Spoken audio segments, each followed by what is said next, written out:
want you to do one thing for me today. And that's keep fighting. Keep going through this problem, this situation. Don't give up. Put one foot in front of the other.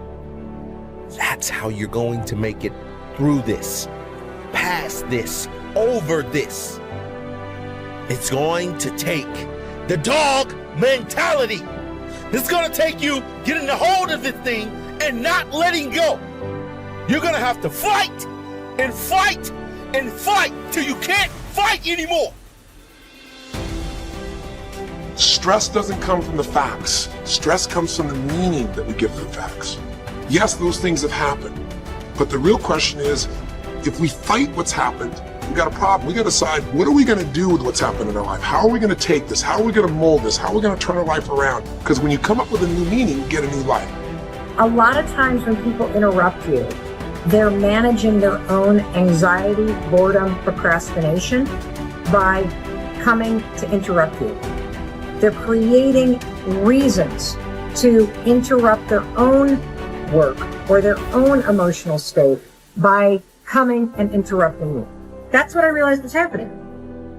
What is the single force that controls the quality of your life? You got to start with what it is you really, truly want now. You got to start with that end in mind. And then once you understand there is a gap between where you are and where you want to be, here's all we do. We believe that the most powerful way to change anything is total immersion. I want you to ask yourself, do you give as good as you get? Add up what you're getting and weigh it against what you're giving, and then you will know whether you're really joined to anything. Life is hard.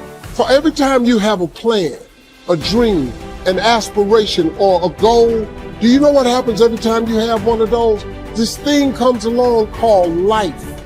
So you've got to ask yourself, what's your why? What motivates you? What pushes you? What drives you? And if that thing is internal, if nobody has to call you, if nobody has to prize you, if nobody has to reward you, if you are self-motivated and self-regulated, you can have it, you can be it, you can do it. Other than death, all failure is psychological. It does not mean that you won't lose some battles, because you will. We all will. But it does mean that as long as you don't surrender, as long as you don't quit, then you haven't failed.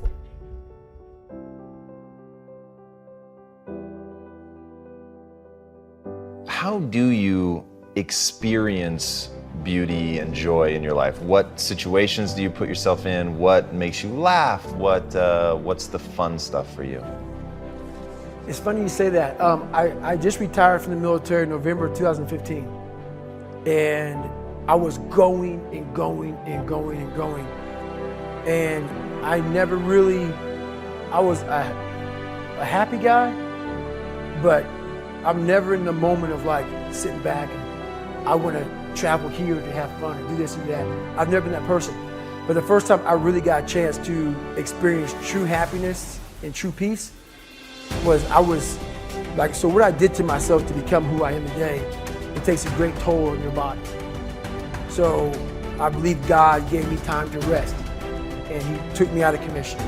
Not even the mind of Goggins could get me back up. So I had about a good 6-7 months where I was out. And when I was out, I had time to reflect on all I had accomplished. And that was the first time in my life where I sat back and said, wow. Because only I may be telling you some of the story, I know the exact truth of how brutal my life was and how I shouldn't be on this show today. And how the mind and how beautiful it is. So what brings me joy and happiness is knowing how beautiful the mind is.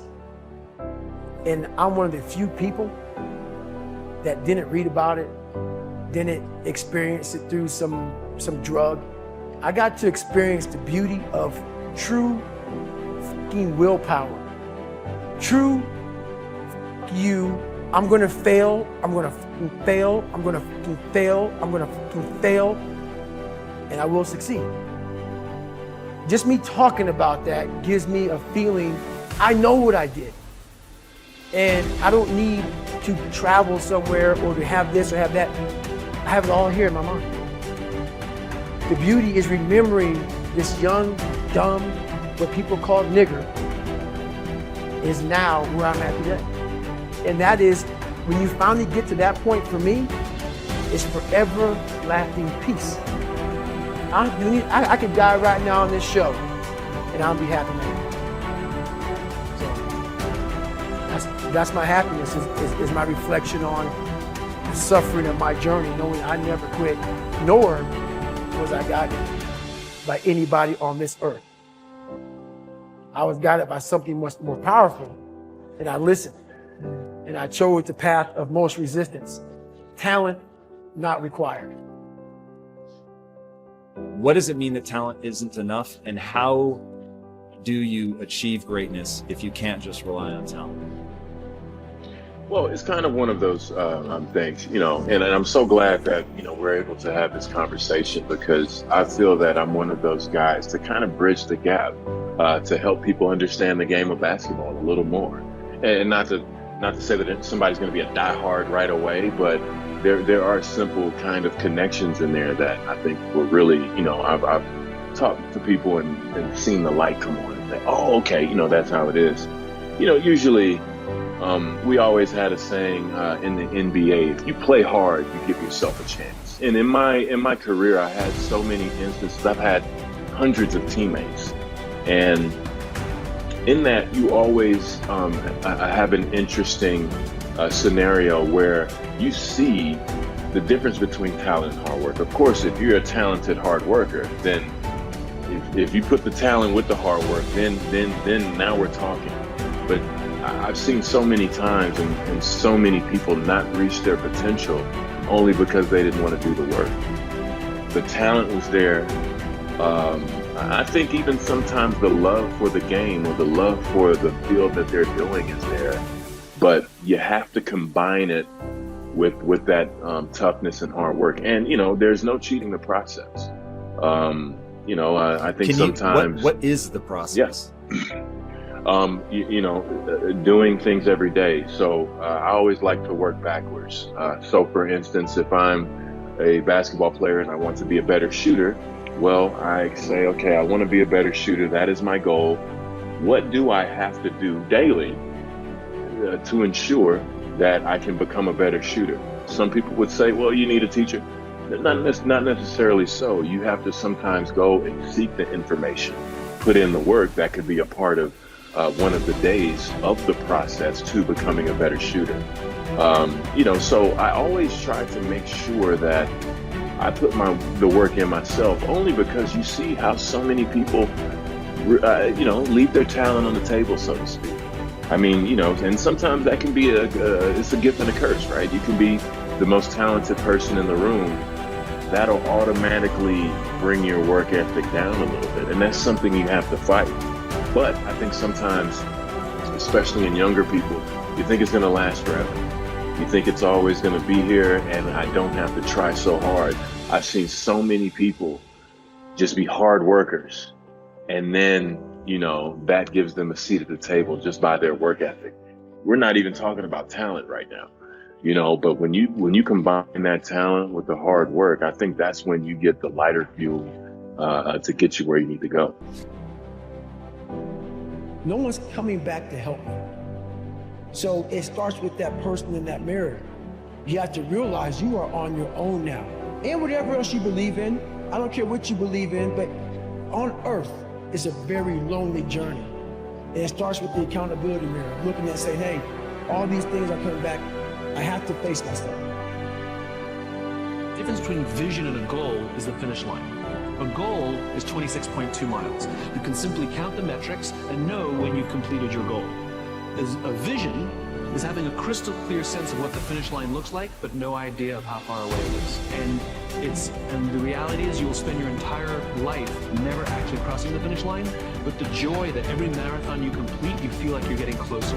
Every milestone that you accomplish makes you feel like you're getting closer and closer to the ideal, and this is what gives our life and our work meaning.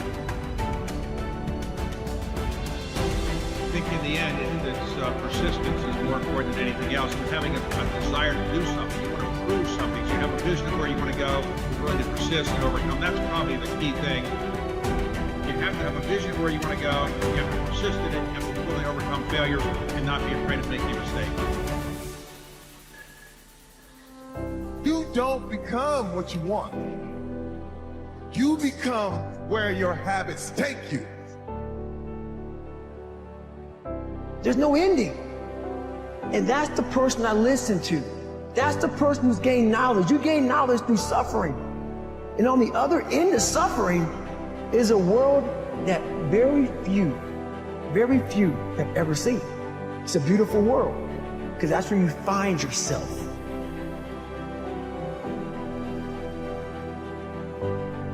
I thought, how about I just leap with my imperfection and then find my form of perfecting my imperfection while I'm sorry? How about I do that? How about you not wait to get it right? You figure out how does it look doing it wrong? How does that look? Because your 80% of right is somebody else's 159% of what you need. And when you want to do it right, and you want to wait till you're not afraid, and you want to wait till you have it all together, oh, you made it about you again. See, Nelson Mandela did it. He just did it not knowing if it were right. Mahatma Gandhi just did it not knowing if it were right. Mother Teresa just did it not looking for affirmation or confirmation. Is this right? Martin Luther King did it not even knowing if it would happen before his life ended. Because I have a dream. I mean, what are you waiting on? Are you willing to do it free?